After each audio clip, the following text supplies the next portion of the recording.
3 people answered the forest's call and came back with marks that never faded. Noah just wanted to reconnect with nature alongside his girlfriend and their dog, but discovered that not everything that returns from the woods is human. 5 friends decided to relive childhood memories with a hike in the Rocky Mountains and encountered an ancestral cycle that demands sacrifice. And Ellis took his wife and their dog Toby to an isolated cabin. But when the road dissolved and Mariah came back, from the woods changed, he realized the forest didn't want him to leave. These stories are real, told by those who lived them and were never the same again. If you're a fan of strange, chilling tales based on true experiences, go ahead and like this video, subscribe to the channel, and turn on notifications, because today, the forest is going to speak to you too. Story 1. I'm not quite sure how to start this, but I'll try to be as direct as possible. My name is Noah. I'm 31 years old. And up until that summer, my life was basically work. I was a product manager at a tech startup in Austin, always glued to the computer, in meetings, dealing with endless deadlines. When I quit my job, it was a bit impulsive, but necessary. I'd been having severe anxiety attacks and just needed to get away. The idea of spending a few days in nature felt like a relief. I wanted silence, trees, open skies. That's all. My girlfriend Lena agreed right away, and we brought Buster, our golden retriever, to complete the trio. We picked a forest reserve called Dry Hollow, which a colleague had mentioned once. It was off the radar, barely any trails on the apps, and almost no online records. That seemed perfect to me. We rented a Jeep, packed our backpacks with a tent, supplies, and set off. It was early September, still warm during the day, but already carrying that strange evening chill. The kind of weather that gives you a slightly melancholic feeling, you know. When we got to the reserve entrance, the dirt road already made it clear not many people came that way. Cell signal died along the route, but we expected that. That first night went smoothly. We set up camp near a stream, made a small fire, and fell asleep to the sound of crickets and the wind rustling through the leaves. Buster was agitated for a few minutes like he was sniffing something, but then he settled down. All good so far. But on the second day, we decided to venture deeper into the woods, off the marked trails. The idea was to find a higher spot to watch the sunset. That hike is when everything began to spiral out of control. The forest felt denser in that area. Branches closed in over our heads, and the ground was covered with a thick layer of dry leaves and moss. Lena walked ahead, with Buster sniffing around her feet, and I followed behind, taking pictures. At one point, Lena said she was going to check out a clearing to the left and disappeared into the brush. I stayed put, expecting her to return in seconds, but 5 minutes passed, then 10. I called her name out loud, more than once. No response, and that's when I felt it. A sudden cold, out of nowhere, the kind of cold that doesn't come from wind. Just as I was about to step into the woods after her, I heard footsteps, leaves crunching. I turned, relieved, thinking she was coming back, and there she was, or at least it looked like her. Lena stepped out onto the trail as if nothing had happened. She was smiling, but it was a stiff smile, the kind that doesn't reach the eyes. I asked what had happened, why she took so long, and she simply said she got distracted watching a group of deer in the distance, said she got enchanted and lost track of time. But something didn't add up. Her eyes were empty, and there was something odd about the way she pronounced certain words, like she was mimicking Lena's voice, but with a slight delay, an offbeat tone. Buster noticed it too. He had always been glued to her, but now he started to growl, softly, from deep in his throat. He stayed like that for minutes, tail between his legs. When she came closer, he backed away. I had never seen him do that. And Lena, or whatever it was, reacted as if she didn't understand why. She tried to pet his head, but Buster growled louder. Then she stepped back, still smiling, not blinking. It was like she wasn't truly bothered by the rejection. And that was the weirdest part. The real Lena would have been concerned, would have tried to understand what was going on. This one didn't. The mood on the trail completely shifted. The silence in the forest became oppressive, heavy. Even the birds seemed to stop singing. We walked a few more minutes, but I started feeling uneasy.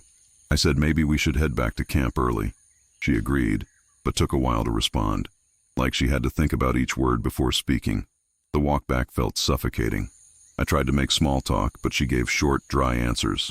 And sometimes, I could swear she was staring at me when she thought I wasn't looking, like she was studying my face. When we got back to camp, I started wondering if maybe it was just paranoia. Maybe all the stress, the fear of being too disconnected. Who knows? But then night fell, and that's when things really got worse. We were sitting around the campfire, and I went to grab some drier wood from the backpack. When I came back, I saw something that made my blood freeze. She was standing still, staring at Buster, eyes locked on him, murmuring something. I couldn't make out the words, but it wasn't English. It was rhythmic, low, almost guttural. When I got closer, she abruptly stopped, turned her face to me with an exaggerated smile and said, "You took a while, babe," like nothing had happened. I tried to stay calm after that. I didn't want to accuse Lena of anything or scare her, if it was all just in my head. But by that point, I was sure something was off. That night, I barely slept. I kept waking up to the sound of footsteps outside the tent, or Buster growling softly, pressed up against my side. Around 3 in the morning, I thought I heard Lena whispering to herself outside. When I stepped out of the tent, she was sitting on the ground, her back to me, staring into the forest's darkness. I spoke to her, and she turned her face slowly, completely unsurprised, like she already knew I was there. She just said, "It's all right. Go back to sleep." I went back, but I didn't sleep anymore. The next morning, I suggested we leave, that it might be a good idea to take a break. She hesitated, said everything was great, that we'd finally found a peaceful place, and she insisted we try a different trail, almost like she knew I was getting suspicious. I gave in, but I decided that at the first opportunity, I was getting out of there. During the hike, by coincidence, or maybe not, we stumbled upon an old wooden cabin, almost hidden among the trees. I called out, and to my surprise, a man answered. A rugged-looking older man, sun-weathered skin, long beard, wary eyes. Everett. That's how he introduced himself. I chatted with him while Lena kept her distance, surveying the surroundings. I felt like I could trust him. Maybe it was just desperation to make sense of what was happening, but I briefly told him my girlfriend had been acting strange after getting lost in the woods for a few minutes. He didn't interrupt. He just stared at me with that hard look, and when I finished, he said something that sent a chill down my spine. "She didn't come back alone." I froze. He continued, "The forest takes what's hers. Sometimes it gives back a shell, just to see what happens." I asked what he meant by that. He took a deep breath and said, "Have you ever heard of the Lady of the Hollow?" At first I thought he was crazy, one of those rural legends, you know. But he spoke with such conviction that I kept quiet. He said she was an ancient entity that wandered through forgotten forests, and took the form of people who got lost for too long. According to him, the creature didn't kill right away. It mimicked, infiltrated, fed off the fear and confusion it caused. She learns fast, but there are always flaws. Small flaws, he said. And when she senses she's about to be found out, she strikes. I laughed nervously, trying not to believe it. But then he looked over my shoulder and whispered, "If she knows that you know, she'll hurry." I walked back to camp that afternoon feeling like I had a ticking time bomb in my chest. Everett's words wouldn't leave my mind. I tried to rationalize it. Maybe he was just a reclusive old man trying to scare outsiders with local folklore. But what if he wasn't? When I arrived, Lena was already making dinner. She smiled when she saw me, but the smile was still wrong. Slightly too wide, teeth just a little too visible, eyes blinking off rhythm. And then she said something that froze me. "Took you a while to come back. Did you find Everett?" I had never mentioned his name. Not once. I pretended not to understand. Asked how she knew that name. She shrugged. Said she must have heard it earlier. But there was no way. We were alone. And Everett lived deep in the woods, far from everything. From that moment on, every second with her became mental torture. I started paying attention to every little detail. How she walked, the words she used, her gestures, and everything seemed almost right, but only almost, like an actress, learning a role, improvising when she forgot the line. And the worst part, at night, I dreamed of her. In the dream, she was watching me sleep, but her eyes were completely black. No iris, no white, just void. I woke up drenched in sweat, The tent was submerged in oppressive silence, and once again, Buster was growling. But now he was trembling. I'd never seen him like that. When I moved, he jumped onto me, like he was recognizing me again, and lay pressed against my chest, panting. I got up, slowly opened the tent, and she was outside, standing, back turned, in the dark, whispering to herself, just like the other night, except this time I could hear it clearly. She was murmuring my name, repeatedly. Noah, Noah, Noah, the same way someone would test a new word, trying out the sound. I decided to run the next morning. I said nothing, just told her I was going to fetch water from the stream and took Buster with me. I walked as fast as I could toward the car, which was almost 2.5 miles from our campsite, and that's when everything fell apart. As I approached the vehicle, I saw a figure crouched by the rear bumper. At first, I thought it was Lena following me, but when the person turned around, it was me. The same face, the same clothes, but with a dead look in the eyes. The figure smiled slowly and said, "She won't let you leave." I froze. I didn't run. I didn't scream. I just stood there until the figure simply turned and disappeared into the trees. I don't know how long I stood there, staring at nothing after seeing myself. All I could think about was Everett's phrase, "If she knows that you know, she'll hurry." It was that, I knew, and so did she. I ran back down the trail toward the campsite, trying to devise some plan in my head as I went, with Buster pressed against me, panting and looking over his shoulder the whole way. When I arrived, the tent was destroyed. Torn clothes, supplies scattered everywhere. Lena, or whatever was wearing her form, was crouched by the cold fire pit, and this time she didn't pretend. She turned her face slowly with a torn grin, and the eyes. Now there was no disguise left. I ran. I didn't wait for words. I just ran, and I heard her footsteps, heavy, irregular, like she was dragging her body. I plunged into the woods without knowing where I was going, but Buster pulled me along, as if he knew the way. That's when I saw the chapel. Everett had mentioned an old structure in the middle of the forest, used by explorers decades ago and then abandoned. It appeared as a stone silhouette among the trees. I threw myself against the door, went inside, and pushed a piece of furniture to lock it. The chapel was dark, smelling of mold and burned candles, and strangely, it looked like it was still in use. There were cloths hanging up, a wooden cross on the altar, and bone fragments scattered in one corner. I heard knocking, at first soft, then louder, and then her voice, low, fake. "Noah, honey, let me in. I'm cold." It was Lena's voice, but soulless, like a recording on loop. She kept saying it, banging on the door from time to time. Buster was in attack position, staring at one of the windows. That's when I heard another voice, a third one. It came from inside the chapel, someone murmuring in a low tone, praying or reciting something. I followed the sound, feeling my way through the building until I reached a stone staircase leading down to a crypt. And there, I found Everett, but he wasn't praying. His eyes were closed, standing before a strange symbol drawn on the floor in dried blood, and he was whispering in a language I didn't recognize. When he saw me, he smiled. "You brought her here, as promised." I took a step back. "What are you talking about?" He continued. "I just keep the balance. One of us stays, the other goes. That's the pact." That's when I understood. He had made some kind of deal with that thing, offering lost souls in exchange for protection. And I was used. But before I could react, the knocking stopped. The silence that followed was worse than the noise. Buster began barking like crazy, and then suddenly, the chapel door simply opened. She came in. She entered with a calmness that terrified me more than if she had broken everything down. It was like she no longer needed to pretend. Completely black eyes, skin beginning to look elastic, almost like a suit, and the way she moved, crooked, as if adjusting to the form she wore. Buster stood between us, barking and lunging at her. Everett started laughing. She chose. It's too late. That gave me a rage stronger than fear. I ran to one of the candles, threw it at the cross, and knocked everything onto the symbol on the floor. The flames rose instantly. The chapel began to hiss, as if protesting the fire. The creature, because I could no longer call it Lena, screamed. But it wasn't a human scream. It was a high-pitched static, like interference. Everett tried to stop her from reaching me, but she attacked him.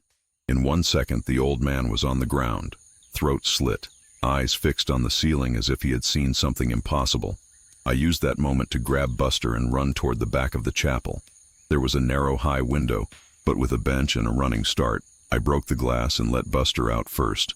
He jumped down, ran off into the woods, and I followed, cutting my arm on the shards. But I didn't look back. I just ran. The forest felt like a burning labyrinth. The trees cast shifting shadows, and for a moment, I thought I heard my own footsteps duplicated, as if someone, or something, was running beside me, unseen. But after what felt like hours, I recognized the hum of a car engine, and lights. It was a road. I almost threw myself in front of a truck. The driver stopped and took me to the nearest town, where I called a friend for help. I didn't mention any of what happened. Who'd believe it? Lena was never found. No trace, no sign of struggle, escape, or accident. The campsite was discovered empty, except for some charred remains of the chapel, which the local sheriff said shouldn't even be there. It's not on any map. Everett vanished too. No recent civic records, no trace of the cabin. And as for the thing that passed for Lena, sometimes I dream of her. Sometimes I wake up thinking she's sitting at the edge of my bed, calling my name in that wrong way. And Buster, to this day, he barks at closed doors and never stays alone again. There are days I convince myself it was real. Others I try to rationalize it. Trauma, exhaustion, maybe some psychotic break induced by isolation. But there's one thing I can never ignore. I saw myself in that forest. I looked into the eyes of someone, or something, wearing my face. And that's not a memory that goes away with medication or therapy. I changed after that, became more paranoid, more quiet, more alert to things most people don't notice. And sometimes I wonder how many Lenas are out there. How many were taken? How many returned? Wrong. I've avoided forests ever since. Even urban parks unsettle me. And the silence of nature, which I once sought more than anything, now fills me with unbearable dread. When it gets too quiet, I hear that whisper, Noah, Noah. The worst part is no one else understands. Not even my closest friends. They know Lena disappeared. Think I'm just traumatized. Maybe I am. But no one saw what I saw. No one felt what I felt. And that isolates you. Because even years later, that doubt still haunts me. What if it didn't end? Last week, I got a letter with no return address. A plain envelope. No clues about who sent it. Inside was a single thing. A photo of me, sleeping in bed. It was taken from the corner of the room, like someone was standing there watching me. Buster was on the floor, eyes open, staring at the corner. There was no break-in, no sign of intrusion. Since then, I sleep with lights on and double lock every door. But deep down, I know. Locks don't stop it, because it doesn't break in. It walks in smiling, saying it loves me, and asks, "You took a while, babe. If you made it this far, I can only ask one thing. Never stray too far from the trails. Never turn your back on someone you love if they come back different. And above all, never ignore your gut when it screams, something isn't right. I ignored mine, and I paid the price. If I'm still here, it's because someone, or something, let me leave. But I don't know if I left whole." And if this story made your stomach knot, tell me in the comments. And please, subscribe to the channel. Sometimes what we share can be exactly what someone else needs to avoid the same trap. Story 2. My name is Julian. I'm 29 years old, work as a freelance illustrator, and live in Portland. What I'm about to share happened about 2 years ago during an autumn long weekend. It was Brooke's idea, as always. She was the type who organized everything, from birthdays when we were kids to impromptu adult gatherings. The plan was simple. Bring the old school friend group back together for a nostalgic hike in the Rocky Mountains. Me, Brooke, Tyson, Ava, and Marcus. We'd all drifted apart over the years, but there was that strange bond time just couldn't sever. We met on a Friday afternoon at a rented chalet near the trailhead.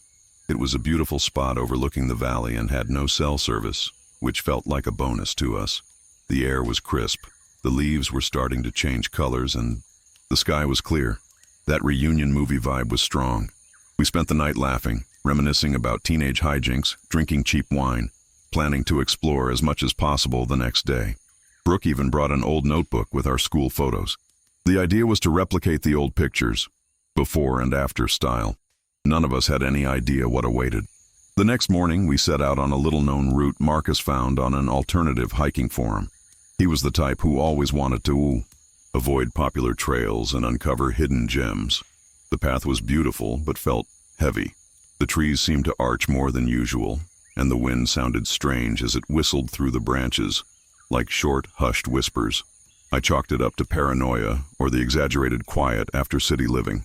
Tyson, as usual, joked that the forest smelled like a cult. We laughed, but deep down, it started to shake me. The first few hours passed without incident, until we realized the path itself seemed off. Not in the sense of we took a wrong turn, but as if the trail was shifting under our feet. The bend that led to a clearing now ended at a sheer rock face. The landmark, an arching tree, appeared in multiple places, as though multiplied. At first, we blamed ourselves. Brooke pulled out the printed map.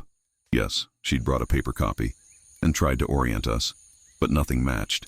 It was like the forest was intentionally scrambling everything. The first truly disturbing event happened on the second night. We'd set up camp on a rocky outcrop overlooking a wide clearing. We were tired and frustrated at being unable to retrace our steps. We decided rest was our best option and would tackle navigation again in daylight. In the middle of the night, I woke to a scraping sound like gravel being dragged. I sat up and scanned around the tent but saw nothing.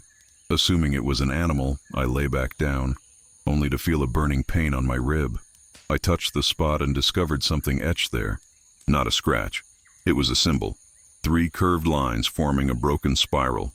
I showed the others in the morning. And the most terrifying part, Ava had one too, on her left wrist. Marcus had one on the nape of his neck. No one could explain. Brooke panicked at first, then tried to steady herself. Tyson cracked another joke about a cult kidnapping us in our sleep, but no one laughed anymore. These symbols weren't accidental scratches. They were precise, as if burned in by a fine tool. Brooke suggested ditching our gear and returning with only essentials, but it was too late. The path we came on simply wasn't there. We began wandering, hoping to spot any familiar landmark, but everything repeated itself. The same trees, the same boulders, and the watches. This was the creepiest part. Every watch and phone showed exactly 2:17, and it never changed. We trudged for hours, all our devices frozen on that same minute. It felt as if time itself was trapped in that place. Even Tyson, our resident skeptic, was rattled. He accused us of being filmed for some prank show, but no one answered, because none of it seemed normal. Late in the afternoon, we found a stone structure overgrown with roots, like a natural crypt. The entrance was narrow, but inside there was room for all of us. Marcus was the first to discover ancient inscriptions carved into the interior walls. They weren't erosion marks, they were deliberate symbols matching ours. In the center, a phrase in archaic English. Each generation the guardian demands the land be balanced. Offer what is living so that what is old may not die. It chilled the air. Ava began to cry. Brooke backed away, insisting she wouldn't participate in any ritual. But Marcus, he seemed transfixed, as if he'd heard those words before. We stood at the crypt's mouth in silence.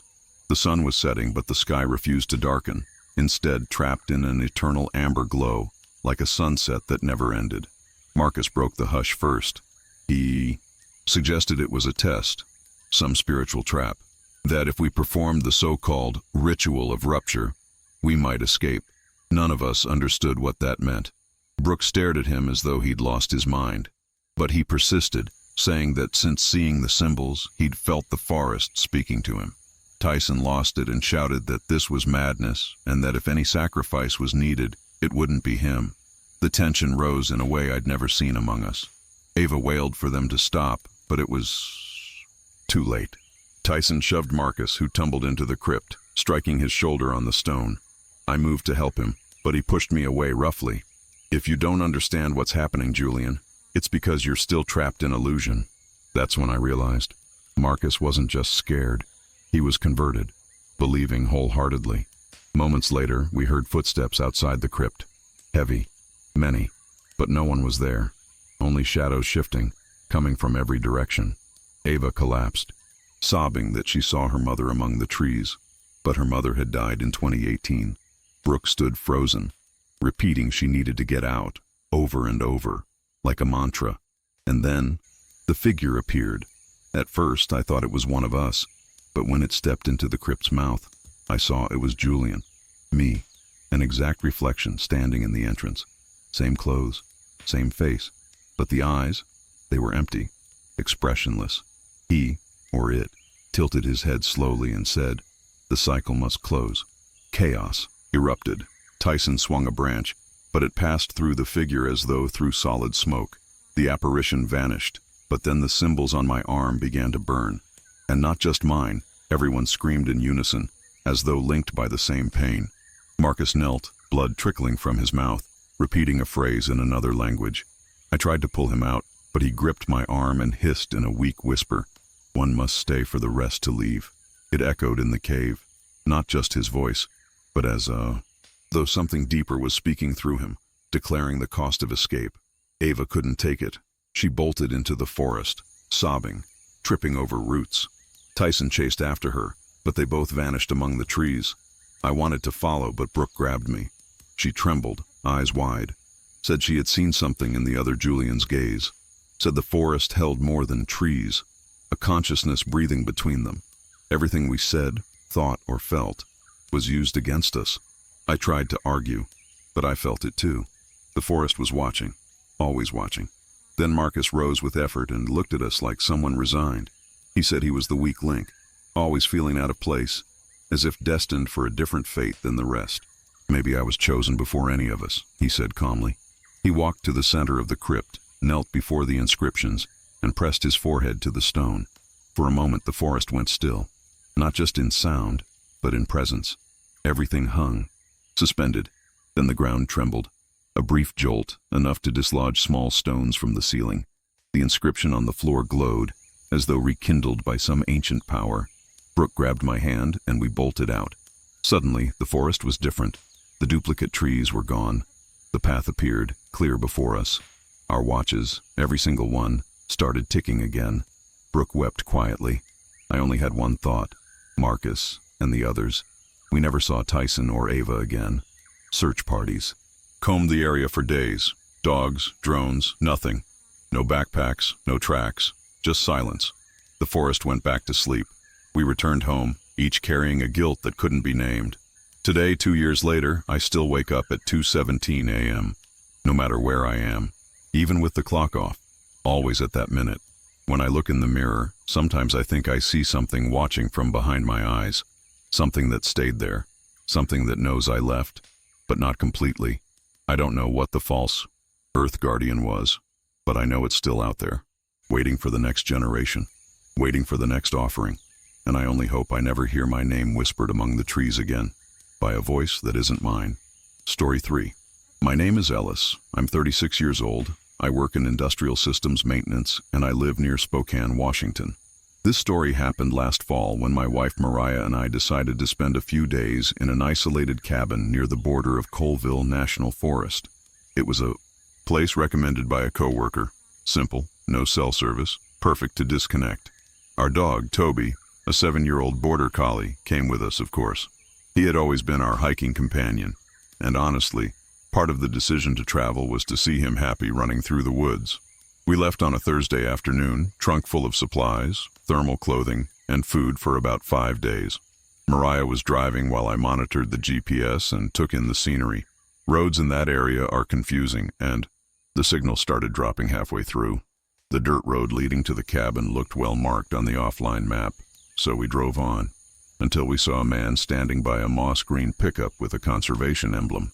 He wore a worn uniform and a faded cap. He raised his hand to stop us, and we pulled over. He introduced himself as Reuben, an environmental agent for the area. He said a recent landslide had blocked part of the main route and suggested a detour, pointing toward a secondary road, cutting through a denser section of the forest. He seemed to know the area well and spoke with an almost hypnotic calm. We thanked him and took his suggested route, and soon the trees closed in around the car like they were swallowing us. Sunlight began to fade, even though it was still early. And then the sounds. That's when I noticed. No birdsong. None.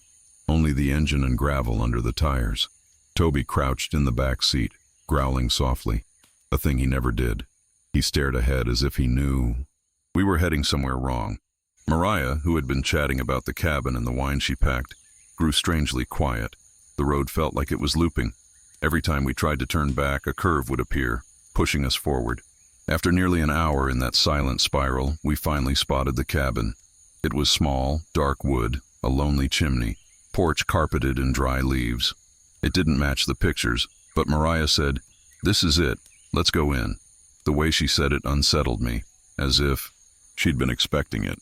When we stepped inside, a strong smell of old wood and damp hit us, like nobody had lived there for years, even though the place was locked and relatively clean. There were old furnishings, shelves of moldy books, and a fireplace heavy with soot. Mariah seemed too at ease. She put down her bag, removed her jacket, and headed straight to the kitchen, like she was familiar with the layout. I hesitated, but said nothing. Toby, however, refused to enter. He stood at the threshold, a low growl rumbling in his chest, hackles raised. I called him several times, but he wouldn't cross the line. Only when I forced him, lifting him in my arms, did he follow. Yet he spent the entire night hiding under the table, trembling. That night, Mariah was different. She cooked as she always did, poured us wine, told familiar stories, but everything felt mechanical. Her voice was slightly higher pitched. She smiled at the expected moments, but her eyes didn't follow. And one thing froze me. She always had a birthmark on the left side of her neck. It was gone. When I joked about it, she touched her neck and said, "It's always been on the right side, babe." She smiled, but that wasn't right. I'm certain it wasn't. And Toby, under the table, growled again when she came over to kiss me. During the night, I woke to a snap coming from the porch. I went to the window and saw Mariah standing outside, alone, in the cold, wearing only a t-shirt, just standing there, staring into the forest. I called her name, but she didn't respond. Worried, I rushed out, thinking she might be sleepwalking.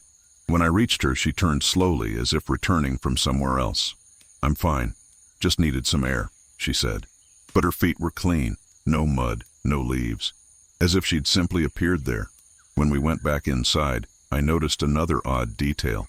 The picture frames on the walls had changed. What had been landscapes were now empty, just glass, and the frames were turned around, like someone had looked from behind and then put them back. The next morning, I tried to act normal. I suggested we head home early, claiming a storm might be coming. Made up some excuse. Mariah agreed without question. What unsettled me most was how she repeated my words, like she waited for my reaction before finishing her sentences. And at that breakfast, I noticed the strangest thing yet. She used her left hand to cut bread. Mariah had always been right-handed. Always. And she handled the, knife with precision, almost theatrical. In that moment, Toby growled loudly and bolted out the cabin door. He didn't return all day. Late that afternoon, I went out alone searching for Toby. I called for him through the forest for almost an hour, until I heard distant barking, yet it echoed from every direction at once.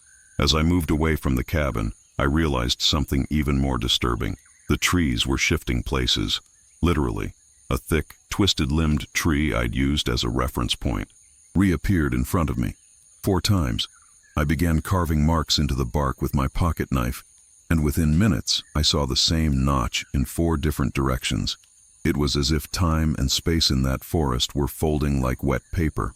When I finally returned, nearly out of breath, Mariah was sitting in the porch chair, hands folded in her lap, watching me silently. But it wasn't concern. It was expectation. I went straight inside and locked myself in the bedroom, took a deep breath, and tried to devise a plan to leave at first light. But when I checked my phone, just to confirm the time, it was frozen at 4:46. I rebooted it. Nothing. My wristwatch too, 4:46. I left the room, heart pounding, and asked her what time it was. Mariah looked at an old clock hanging on the wall and replied, 4:46. That night I had my first nightmare. I dreamed I woke in the dark cabin and saw a figure standing in my doorway. It was made of wood, like intertwined logs, with shadows pulsing. Inside the cracks, as if it had living organs beneath its bark. Its head was elongated, eyeless, yet I knew it was watching me.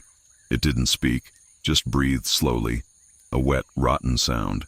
The thing extended an arm and pointed at me. When I tried to scream, my throat seized. I woke gasping, and Mariah was sitting on the bed's edge, staring at me. In the dark, her head tilted unnaturally far to the right. She only whispered, "Bad dream?" The next day I insisted we leave. She smiled, kissed me, and said, "Of course, love, we can go." But the road was gone. I swear, the path back to the highway simply no longer existed. No footprints, no tire tracks, just dense forest. When I tried to use my phone's compass, it spun wildly. We attempted to walk, but the same scenes repeated. A mossy fallen tree, a split boulder. Everything looped like a broken tape, and Mariah, or whoever she was, began whistling a melody I'd never heard before. Yet it felt familiar, as if it were the soundtrack of my own death. That night, I did something I never imagined doing. I waited until Mariah fell asleep, or pretended to, and locked myself in the bedroom with Toby, whom I finally coaxed back inside with some food and insistence. He lay in the corner, eyes fixed on the door. When I finally drifted off, I had another nightmare. This time, I was in the forest, surrounded by copies of Mariah. Each one smiled slightly wrong. One showed too many teeth, another never blinked. Another repeated, "You love me, right?" like a broken doll. And in the center stood that wooden figure. It spread its arms and said, in my own voice, "You have been accepted. All that remains is to forget who you were."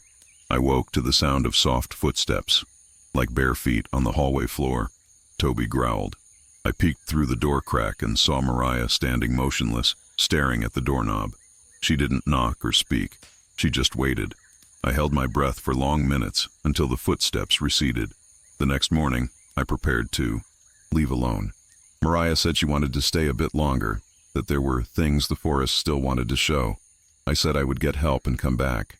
She only smiled and touched my face with an empty tenderness, like someone saying goodbye to what once was. I don't know how, but after nearly an entire day of walking, I stumbled onto a dirt road. A local hunter found me and drove me to the Newport police station. When we returned with officers 2 days later, the cabin didn't exist. The coordinates didn't match any location we could find. They sent dogs and search teams. Nothing. No sign of Mariah. No cabin. No alternate road where Reuben stopped us. It was as if it had been created just for us. I returned to Spokane with Toby, but nothing felt normal ever again. The dog still reacts as though Mariah is always present, staring at corners, doors, the bathroom window. And every night at 3:17 a.m., I wake with the sensation of being watched from the doorway. When I open my eyes, I see a shadow standing there, thin, unmoving, head tilted slightly as if trying to understand why I haven't forgotten who I was. I blink once and it smiles, but not with its mouth, with the hinges of its body. It's been 3 months since I returned, and nothing seems fully real. I wake, go to work, talk to people, pay bills, but it's like everything is under scrutiny. Toby senses it. Sometimes he growls at nothing. Other times he bolts under the bed and doesn't emerge for hours. I took him to the vet. He's healthy, yet he avoids every mirror in the house, and I've started doing the same. A few times, when I stare too long, I swear I see my reflection blink a moment after I do, like it's waiting for me to let my guard down. 2 weeks ago, I received a letter in the mail. No return address. Inside was a single page with a handwritten message.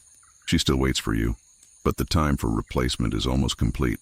Since then, I've dreamed of a second version of myself, one who lives in that cabin, with a Mariah who smiles correctly, and a dog that suspects nothing. And they seem happy.